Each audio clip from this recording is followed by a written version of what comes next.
একটু কল্পনা করুন, আজই আপনার জীবনের শেষ দিন। চারিদিকের কোলাহল থেমে গেছে।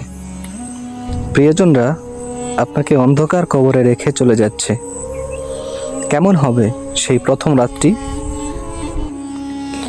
রাসূলুল্লাহ সাল্লাল্লাহু আলাইহি সাল্লাম বলেছেন, কবর হলো পরকালের প্রথম মঞ্জিল। যখন মৃত ব্যক্তিকে কবরে রাখা হয়, তখন তার কাছে দুজন ফেরেশতা আসেন, মুনকার এবং নাকির নামে। তারা এসে তিনটি প্রশ্ন করবেন: তোমার রব কে? তোমার দিন কি? এই ব্যক্তি কে ছিলেন?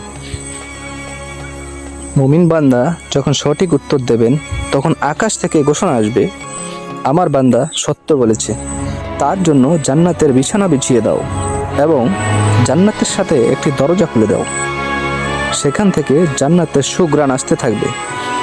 আর পাপিষ্ঠদের জন্য সেই রাতটি হবে এক ভয়াবহ সংকীর্ণতার। কবরের সেই প্রথম রাতের জন্য আজ থেকেই পুঁজি অর্জন করা শুরু করুন।